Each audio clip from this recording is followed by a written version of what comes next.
Hello, everyone. Welcome to State of Melee. Today, I have Aiden from Beyond the Summit and Endgame TV. How you doing, brother? Good, good. Thanks for having me on. I appreciate it. Yeah, it's always like really nice to be able to just speak about like different community like issues and like in a broader sense, just like the competitive scene. And yeah, so I really appreciate it. And and it's nice to like more formally meet you, I guess, like having spoken over text, but Yeah, never not really like this before. yeah, you're right. It was because I've never, for a little bit of context, I've been to three majors in my entire life. I guess as like a Smash player, it was Smash, the most recent Smash and Splash before they went like I guess defunct. Uh, and then it was Big House, and then it was Frostbite.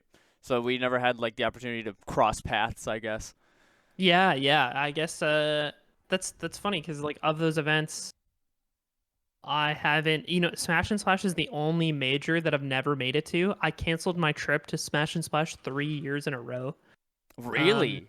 yeah, and then uh for Frostbite, I also have not been, which um Bless you. excuse me, is unfortunate because I was Good oh, brother. sorry. Whew.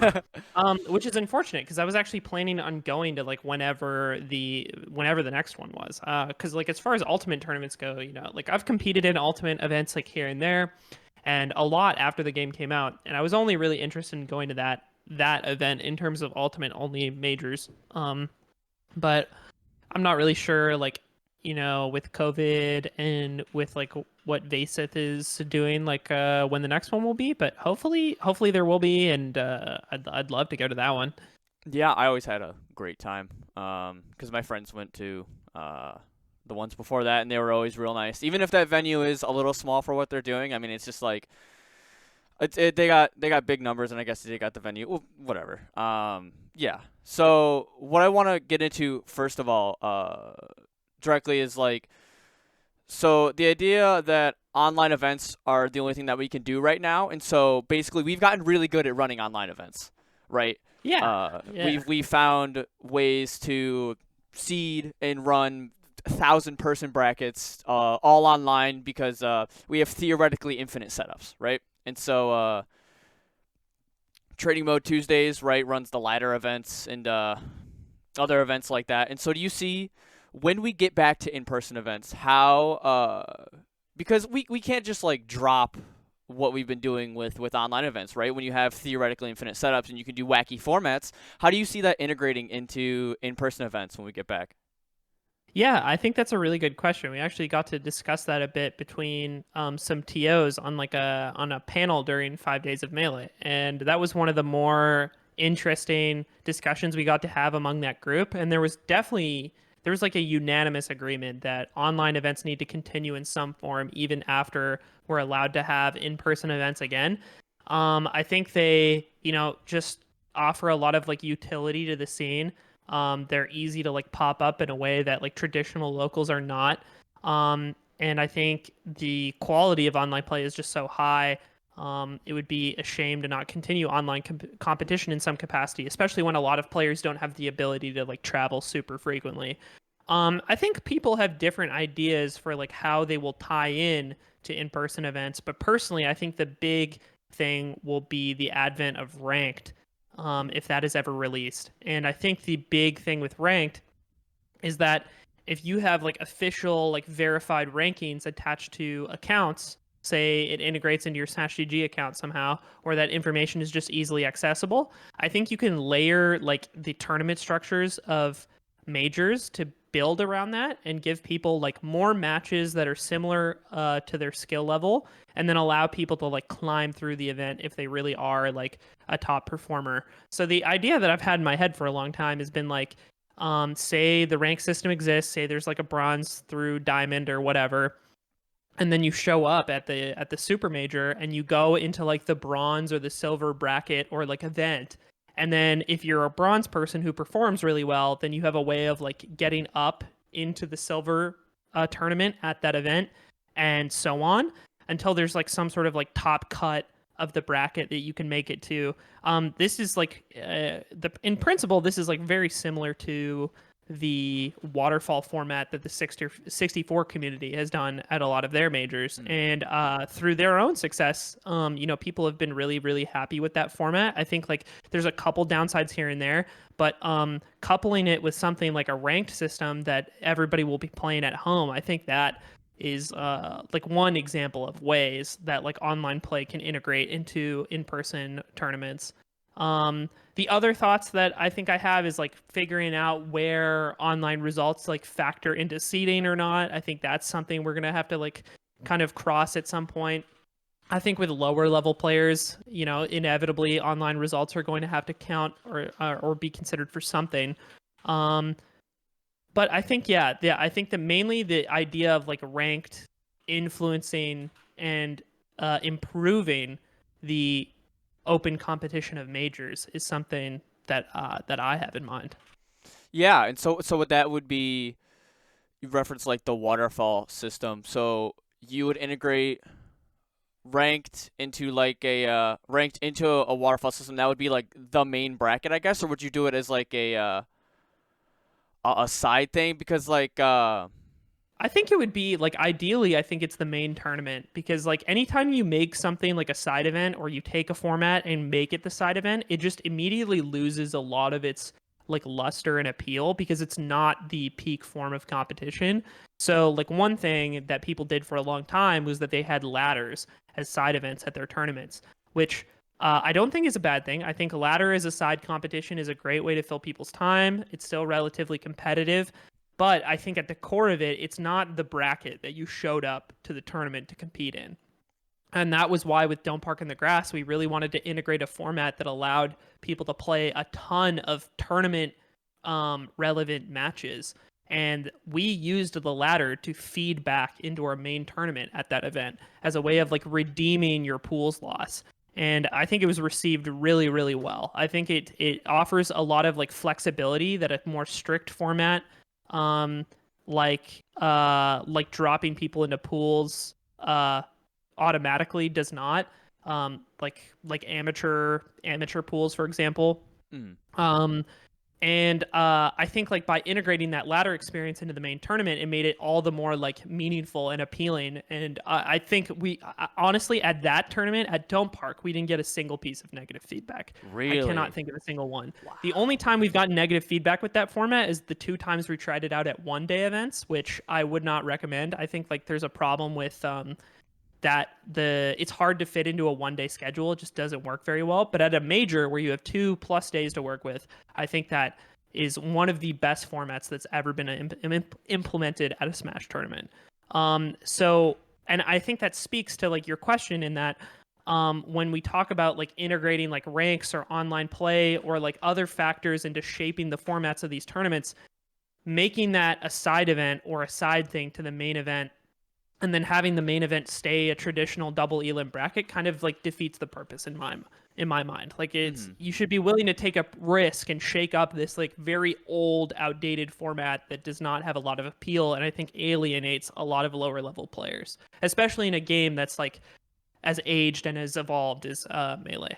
Yeah, and I think specifically so you've tried this at Don't Park. What was it? 2018? Yeah, 2018. We did the redemption ladder, it was called. So basically the concept was the for the entirety of Saturday there was a ladder open and then you got assigned to a pool like normal. You were in a normal double elimination pool. And the idea is you play your pool like normal.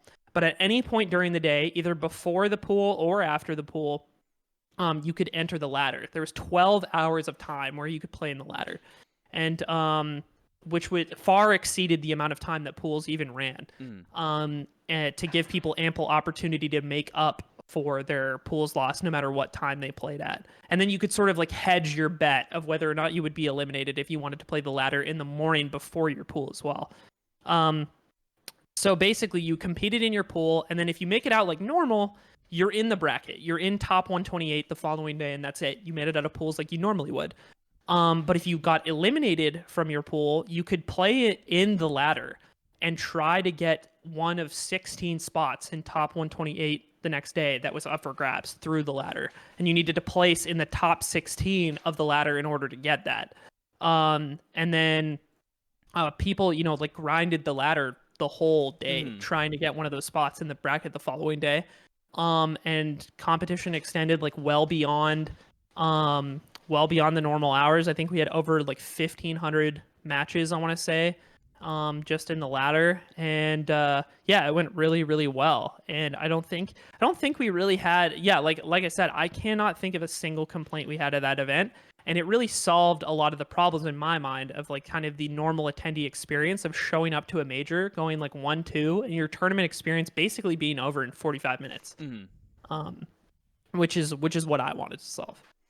And I think that really integrates well into my next question specifically, which is with unranked and Slippy being like accessible as it is, you have a lot of people that have never played the game before that are hopping onto unranked and they're just playing a bunch, and eventually they get Yeah. Uncle Punch or whatever, and they grind their heart out, I guess. And they're for all intents and purposes like Wi-Fi warriors, right? Yeah. And getting those people when events come back to get them to go, because in any other game you're going to have people that play online and then never show up to like any in-person events. And I guess it's sort of like a different situation where every region is going to have their little 10-person bracket. Yeah. But what in your mind is like the way to get those like Wi-Fi warriors, I guess, to show up to events when we get back? Yeah, I think it is a tough question. Getting people to initially show up is always like somewhat challenging, and then getting them to stick around for a long time is also a challenge. I think the main thing you can do is making the competition appealing to stick around for one. Because something I go back to a lot is when the first boom really happened for a lot of us. It was the documentary period, Yep. right? So it's people getting into the community in 2014 through 2016. And the nice thing about that time period is so many new people were getting into the game that when you showed up to an event as a not very good player, you could reasonably win a set. Yeah. Um, and maybe even two sets. Like I showed up to my first like real tournament. I couldn't even I don't think I could wave dash like in tournament. And I won my first set that day. And I almost went 2-2 without being able to wave dash. Wow. And um and a lot of other people for a long time in those first couple years, like I was such a bad player back then. Like, but Mm. by playing for like from 2014 to 2016, I was like a game away from making it out of like Evo pools in 2016, which now is so difficult in Yeah. comparison. Like the level of play is increased by so much. And I think it's really hard for new players now when they come in because it's a scene that's basically made up of people who have stuck around for like the past like 4+ years and who are all really, really experienced, right? So you show up and already the number one reason that people say they don't want to go to a tournament is they're not good enough. Mm. And then they show up and they get absolutely destroyed.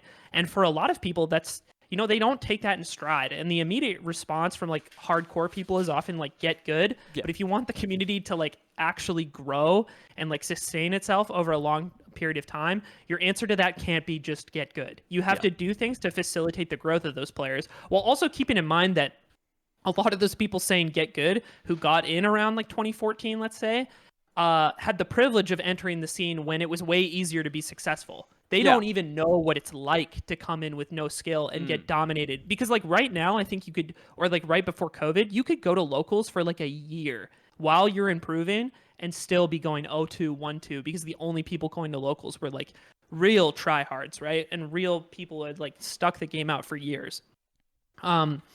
I think sorry, I'm getting Ju- a little Go for like it. carried away in this. But I think the main thing is that we need to do things that make the competition more reasonable for new people to access, for one. And then I think the other thing is kind of the emotional and social aspects of showing up to play in person. Mm. So something that I remember I talked to my roommate Slime about when the new documentary came out. One of the unfortunate things I think about the new doc was that it was so focused on the stories of of the top players Yeah. that it sort of left the everyman out of the documentary, which was the good thing about the first doc. I think the first doc really, really captured the community aspect of the game and what it was like to just be involved as a normal person and to forget about, like, you didn't need, like, sure, the episode was about Ken, or sure, the episode was about PC Chris, but the whole like ninth episode and everything building up to that is about like how strong we are as a community, how we show up to hang out with each other and have fun, have like late nights and like, hotel lobbies, and like, talk about the game, do cool stuff in the game, and get to know people and get to like form a new part of your life, right? And for me, when I saw that documentary when I was 16, I was like, this is what I'm looking for. Like, Yeah. I want a social experience in my game, that I can't think of another game that has something like this. Like, I Yeah. didn't know something like this existed. And unfortunately, I don't think there's a lot of great things out there for new people getting into the game, that really sell them on the social aspect of the game, and what that has to offer. Because like now people have to go digging for the old doc to find that, in my opinion, which is just less likely now. Yeah. But I think those are kind of the two like totem poles of like what pulls will pull new people in, is like kind of fixing the competition and making it more friendly for them, and then advertising the social aspect of the game and like how rare this thing is. Like Yeah. it's certainly changed my life. I imagine from like your level of involvement, it's changed your life. Oh yeah. Yeah. And this is not something you get through, in my opinion, not something you get through games like League or like Call of Duty, or these games that are very, very centered around like their online competition rather than the in-person events. Mm. Because the in-person events are the pro events, and Yeah. they're not the same. So I think that, yeah, that's like a nice little bow on it. It's like those two things, I think. Yeah, and I think what I was kind of thinking about there. So you have keep players coming to events, keep players engaged, and you come at it from the competitive point of view, which is like sustaining the player base itself that's playing the game. And the way that I look at it as like a production guy or stream guy is just like you just throw spectacle at it, I guess, make the stage and like spectator experience incredible, which like I guess it already is, right? And I guess it's like kind of the reason why you have players. I was a quick side tangent. When we still had events, we bought our audio mixer for events, and we went to like Guitar Center or something like that. And Yeah. we were checking out, and the dude was like, "Oh, you do esports?" And he didn't know. We didn't say anything, and the dude went, "You guys do esports?" Because I guess we just looked like gamers, and we Yeah. were like, "Oh yeah," and he was like, "Smash," and I'm like, "Wow, you just read my mind. What?" The dude said he'd never heard anything about us, but it was just like he had been playing in the local area since like 2005, and then he just kind of like fell off for a little bit. But he watched the Yeah. documentary. He really likes HBox, and he was like, "This was Cool. he was like, "Oh, I fell off in like 2013ish, but I still follow the game." And I guess it's like the idea of like that. The way I think about it is like the sort of like maybe mystique or like spectator like ability of the game also like keeps people coming, but that in my mind it's kind of like a separate thing because that doesn't directly bring people to events. Hmm. And your solution with like competitive ladders and stuff I think is fantastic, and I haven't heard a lot about. And solutions like that I think are really needed. And I really liked the idea because I hadn't heard about what you did at Don't Park. Yeah, I appreciate that. Yeah, I hope, honestly, I'd encourage more people to copy it. I would hope to see it at more majors. I think like we probably did not like push or publicize it as much as like we could have. But at the time, like I think we made like a Reddit post that we were doing it, and like the reception even on the Reddit post was positive. So I think like just not a lot of other big TOs. Like I think when you TO for so many years and you're TOing a major, I think you can often get caught up in like just kind of the you just kind of want to get it together and get it done. Yeah. And it's admittedly hard to spend like after so many years of working on projects or like so many years of TOing to keep like trying to innovate and change things, especially if you found like a solid way to do it in the past. So I don't fault people like super hard for like not not pushing the envelope more, but I really hope to see like when majors come back that more people embrace formats like that, because dude, double elim pools, it's getting old. They suck. They're kind of not great Yeah. in the current state of the game. And I definitely don't fault TOs for that either because you run what's safe and you run what you know works, and you're gonna like Yeah, do what it's you tough know to take makes the players risks. happy. Yeah, oh, Yeah. 100%. And I think that's what's really good about like this new generation of TOs, like or this new like generation in general, just like you and Kevin Deere, which I think you've like worked with in Canada, right? Yeah, yeah. I'm Kevin and I have known each other since 2014, I think. Yeah. And so like that and I guess like this whole new like generation of like not just I guess TOs, but like me and you and like people content people like Radar and Turned Down for Walt and Awesome Sauce people like that. That new Yeah, yeah, generation of just like people that want to take risks, I guess. people are kind of coming into their form now, which is nice because I think for a long time when people were getting involved with the scene, there was still this transitionary period. You can see this happening with the player base too, by the way. Mm. But I think like when everybody's getting involved in like 2014 to 2017, which is when the community was still growing, and in the sense of like both Ultimate and Melee, or like Mm. Ultimate Smash 4, Yeah. kind of the other like half of the community, because like that's what Smash like kind of boils down to, is like basically Melee and Ultimate as these like two giant bubbles, and then like subsidiary communities like P plus and 64. Mm. Although I guess like P plus is growing right now, right? Yeah. But it's like Melee and Ultimate are kind of like the larger portions of the Smash community. And like in 2014, when like both communities were kind of like growing and exploding, and like there's this huge influx of like new players and like new people involved, the old guard was still there to be kind of like the totem poles and the representatives, and the top players, right? But now enough years have passed where like people, I would say like people like us, or players who have now played for long enough, like people that got involved in 2016 who took it really seriously, have now played for long enough to like reach the top level, right? Mm. And it's kind of the same thing where it's like it's now been enough years where those community roles that have traditionally been taken up by, like, say someone like Scar, for instance, who's like the face, kind of like a face of the Melee community in a lot of ways, where it's like this new generation in both like players, content, organization is like stepping up to fill those roles for, like, the next generation, so to speak, which is kind of nice to see, because I think there was like a long wait for a while in like kind of the 2017 2018 period where we Yeah. were kind of, I think like people were waiting to see whether or not like new people would kind of take up the mantle, and I think people are, and it is nice to see that it's like the YouTube content is like much better than it used to be. There's like new community leadership, and yeah, and new top players. I think that's really important. Like fresh talent. Like Zane is Mm. literally arguably the best player in the world right now, Yeah. perhaps definitively, and he's someone who started playing in 2014. Yeah. I think specifically him. What I've been thinking about recently is the idea of him coming up as a documentary kid, and like the idea of getting a sponsorship, I guess. So like HBox got signed when Team Liquid was still Curse. Mango is like the second longest Cloud9 signed member. And it's kind of the idea of Yeah, like it's the idea of like teams were super hopeful of the game, and I guess like it's like super big, right? And that slowly started to like peter off. And it's sort of like there was a time where it's just like, are we gonna get big investment anymore? And then Zayn comes out in the current era, and then gets signed by a tier 1 team, and it's like, oh, there's still hope in this game, I guess, of like of like investment yeah, I continuing. agree.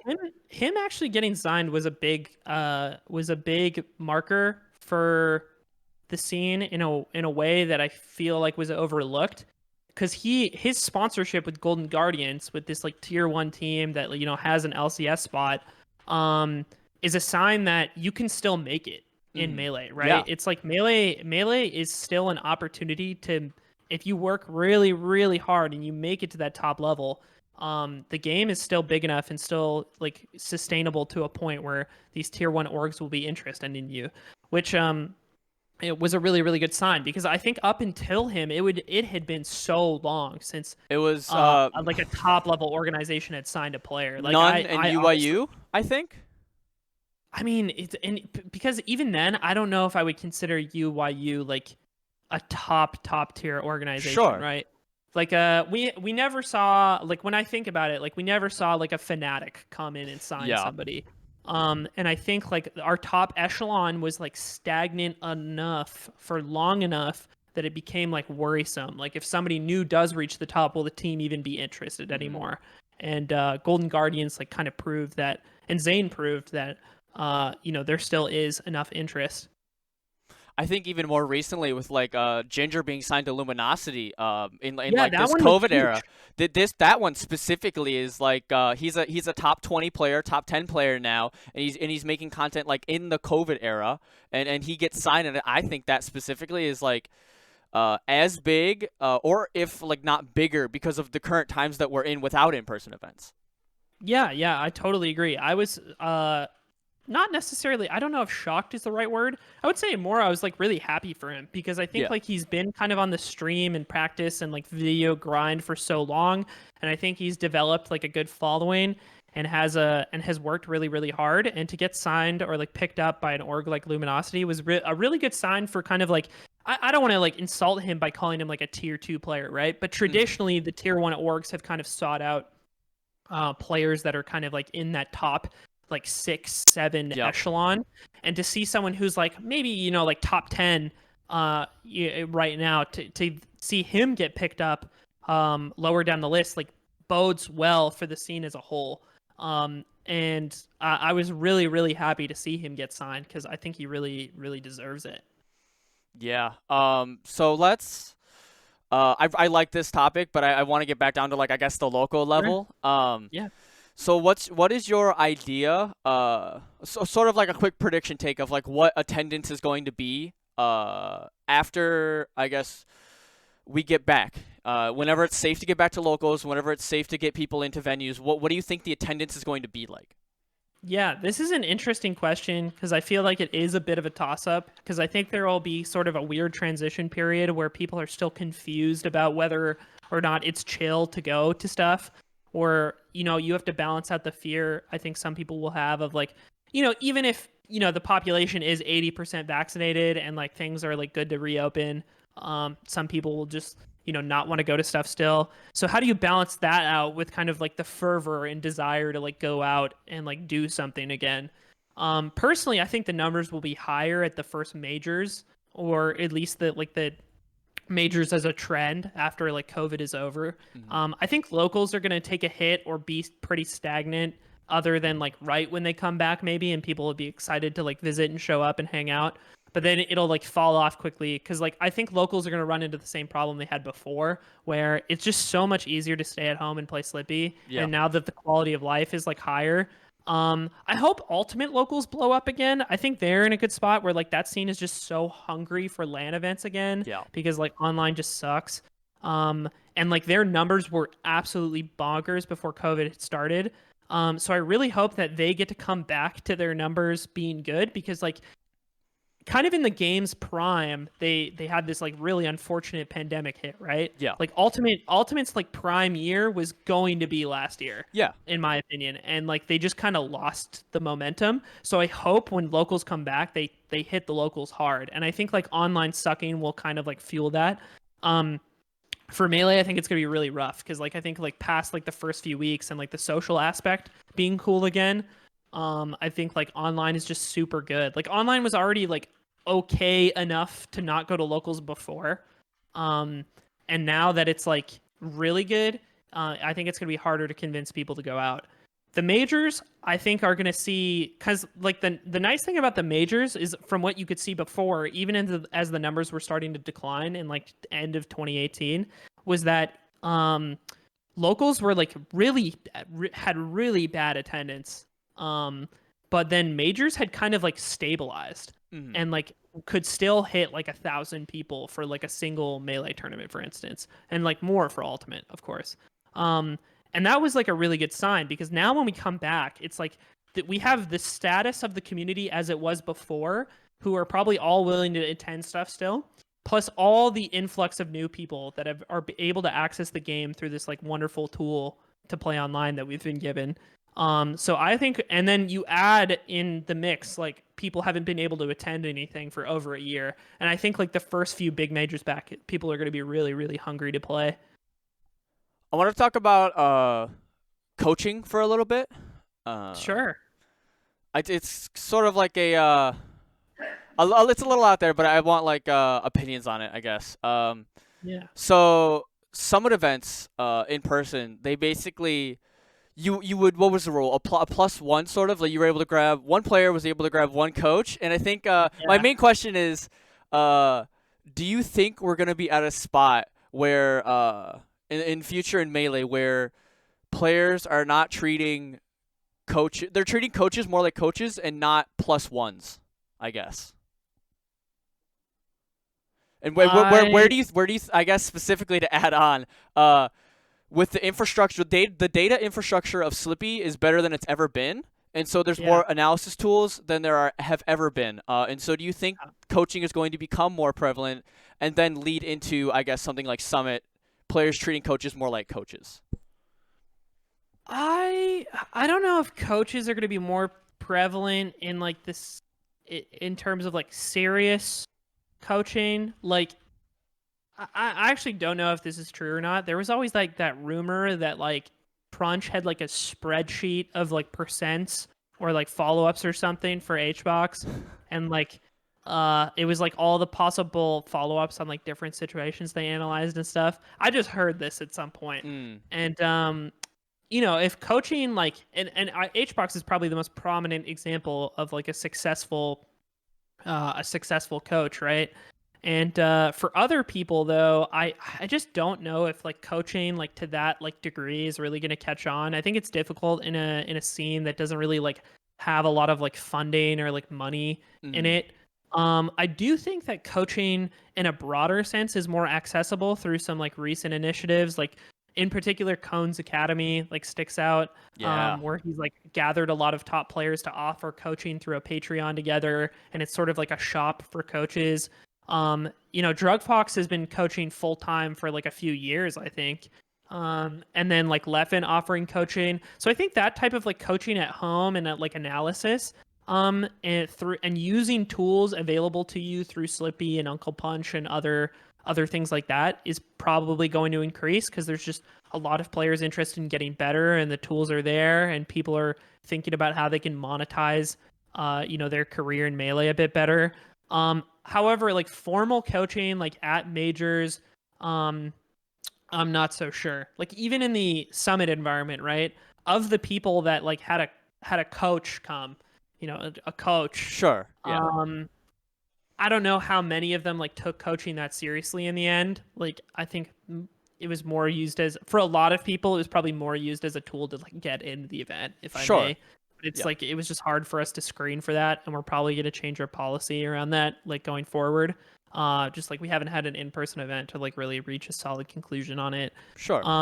But I think, and like further credit, like most of the players actually did have people who like walk them through games and like help them out.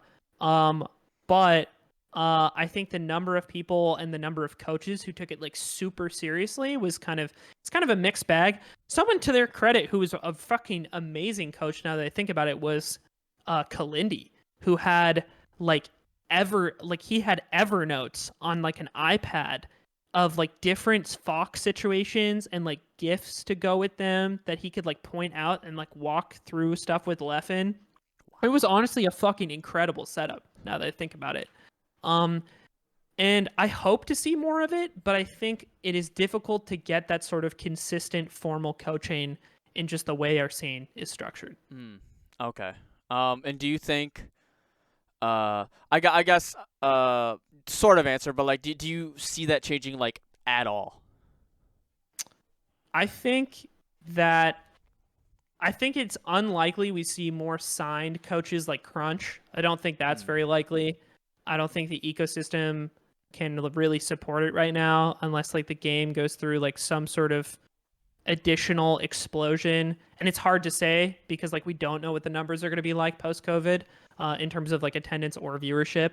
Um, and I think we'll just see more at home analysis and more like teaching and coaching from home or like between events.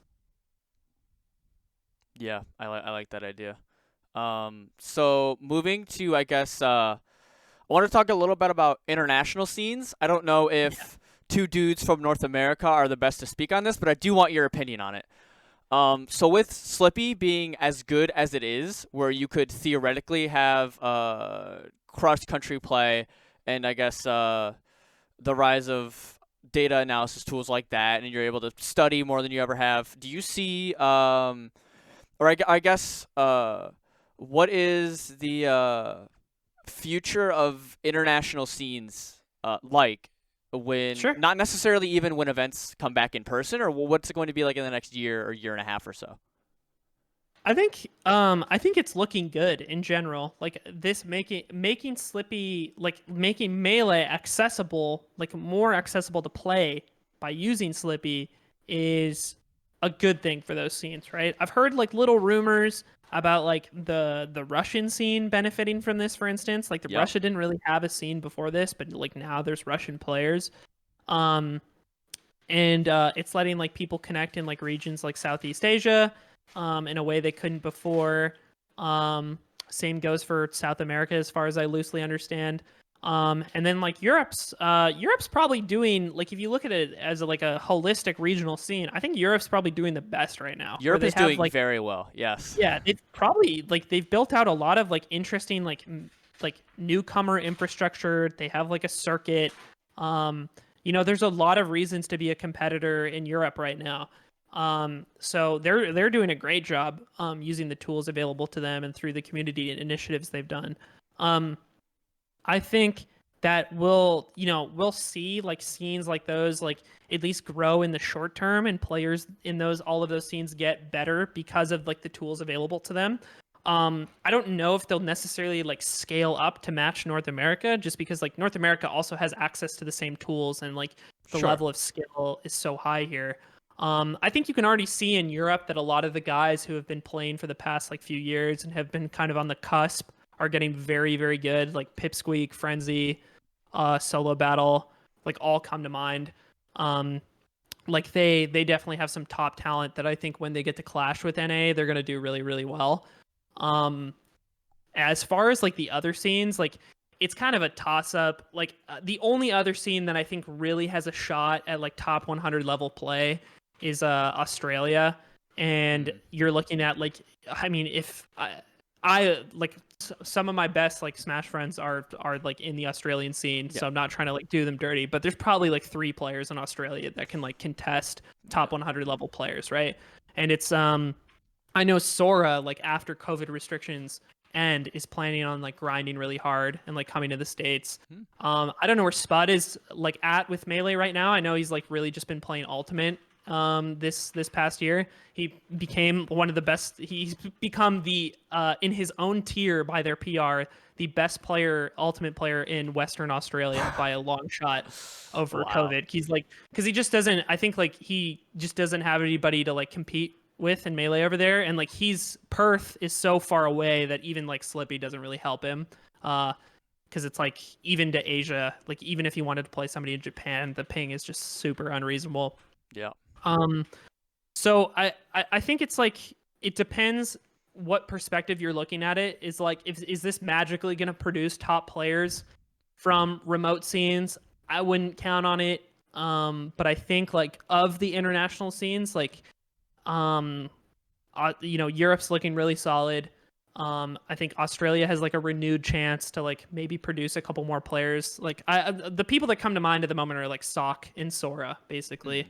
Hmm. And then in I mean, it's not really international because Mexico gets to play in our events, but I think Yeah. like Mexico has a few guys that are like on the come up, and I think will be really strong when COVID's over as well. So Yeah. Have there been any I guess like it's a weird thing to have there been any talks inside of like Summit to help like international play or cater to international like audiences or something like that? Because I know you guys have been hosting the streams for recent European events. yeah. So that's I wouldn't say it's like it's so much a planned out effort. So I think like at a personal level, I've always had like really solid connections with a lot of the international scenes. I've traveled to a lot of international tournaments. I'm really good friends with a lot of people in like the EU and Australian scenes in particular. And I've like flown out a lot of international players to my tournaments over the years. However, at Summit, it's like it's less of a formal effort. And in terms of like the stuff that's on our channel lately, like the EU circuit, that was them coming to me like personally like I wasn't really interested in I think I figured like Leva's been their streamer for a long time. I had a conversation with him like over a year ago, and basically like came to an agreement that I, kind of wanted to let him do his own thing and not to like tread on them at all. Like I Sure. don't want to intrude on anything that they've built up over there.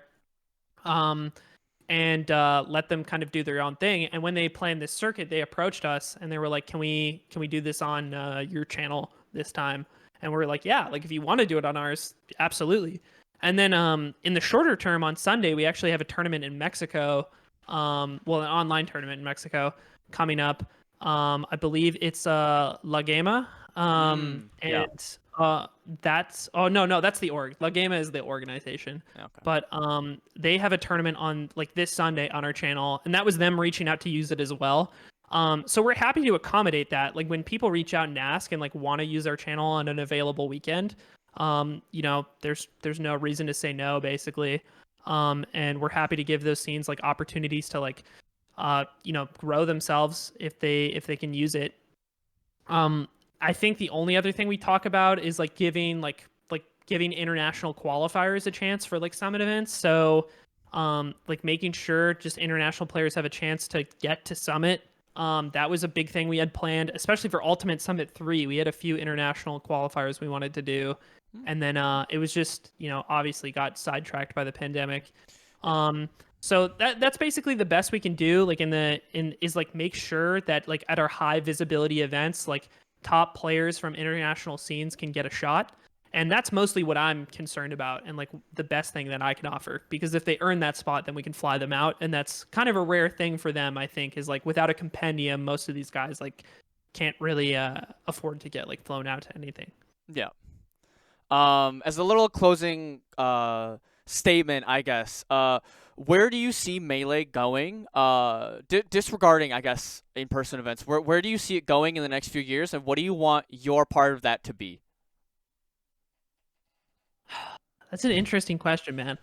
Because I feel like in the past year I've had to like think a lot about like where I'm at with the community. I think like something I came to terms with a while ago is like I think in comparison, perhaps in comparison to other organizers, I think a lot of the work I've like chosen to do or a lot of the events I've put my time into, um, at the core of it, like I'm doing it like not out of like I don't it's not done out of like some just pure service, right? I'm not doing it for the community, so to speak. I'm doing a lot of it is like fueled by personal fire and my desire to do it like kind of for myself. Yeah.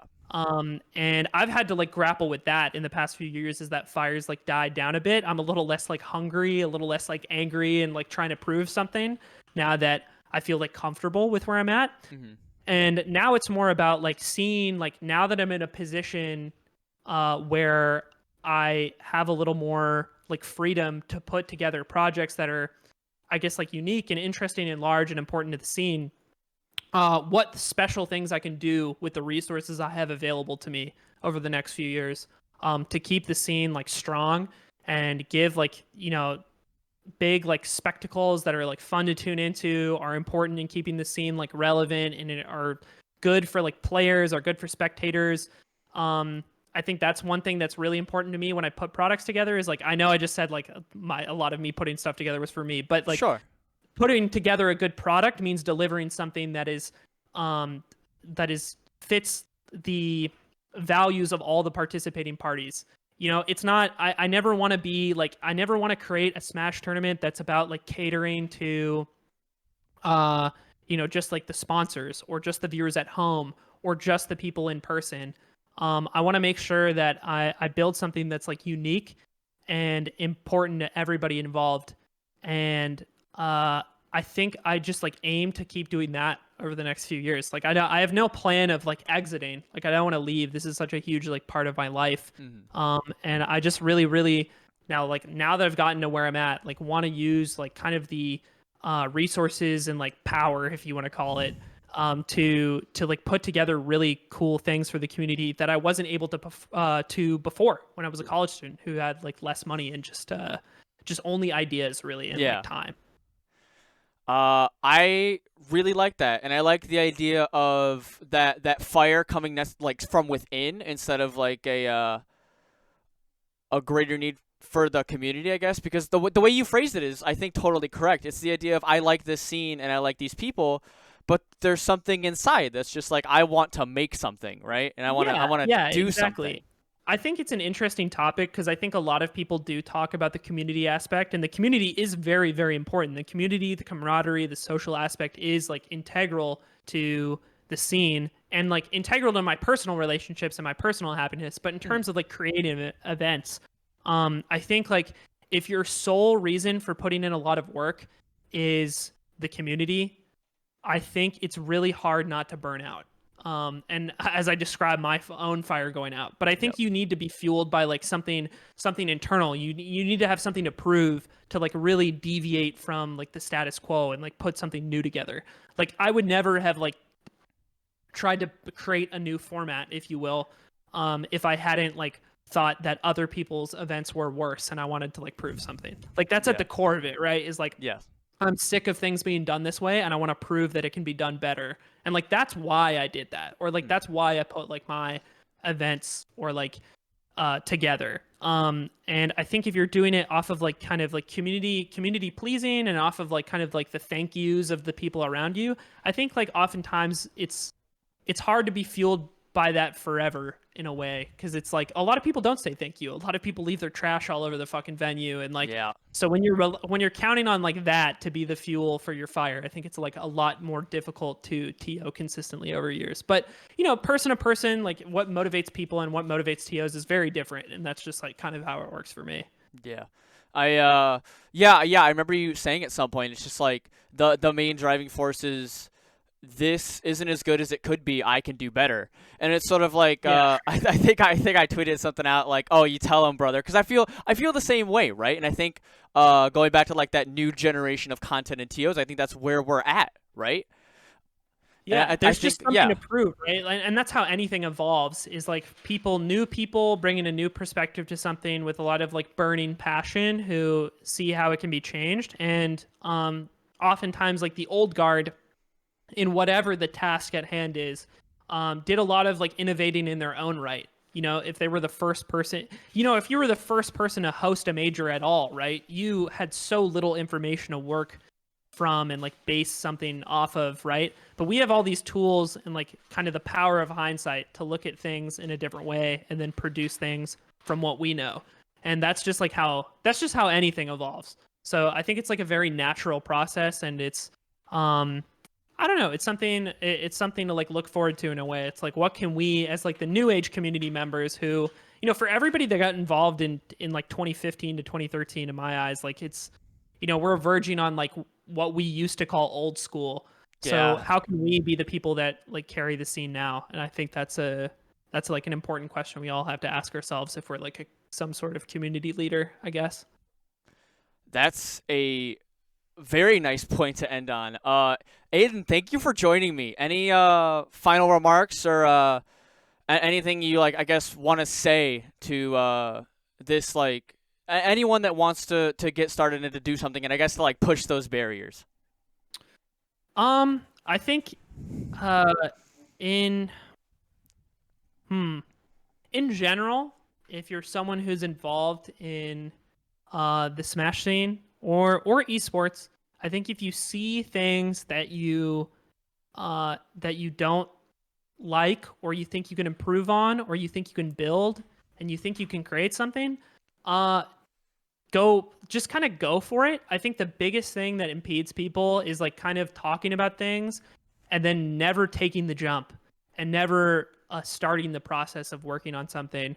And if you just kind of put yourself in the situation of like kind of having to get it done, like committing to something, you'll often find yourself like finishing and committing the project because like you the hardest part is like starting in a lot of ways. Um so if you feel that at all, like if you feel the like burning desire to like create something in a way and you're just or you see something you'd like to address like in the Smash scene or in esports or whatever you want to pursue, just try to get started on it and I think you'll be surprised where that takes you if you just fucking start. Love that. Thank you, Aiden. You can see Twitter on the screen as well as mine at Aiden Calvin and at JDMH underscore. Where else can they find you if they want to find you? Just yeah, just my Twitter is about it. I don't tweet as much anymore, so they're not going to be able to pull a whole lot of information from it. But if you want to contact me on Discord, that's cool too. It's Aiden Calvin, and the hash is 0002. So feel free to reach out to me there, or like DM me on Twitter if you want to talk to me. I pretty much respond to everybody that hits me up, but just not in a very like, timely manner. But you will get a response eventually. So, We got this together in yeah, less than a week. I think that's pretty good. yeah. So there's a decent track record, right? It's the less than 5 business days. So feel free to reach out, and I'm happy to like talk shop about fucking anything really. So, and I really appreciate you having me on, dude. I think like you doing content and like really putting time into this is awesome. Thank you, man. Thank you everyone for watching, and have a good night.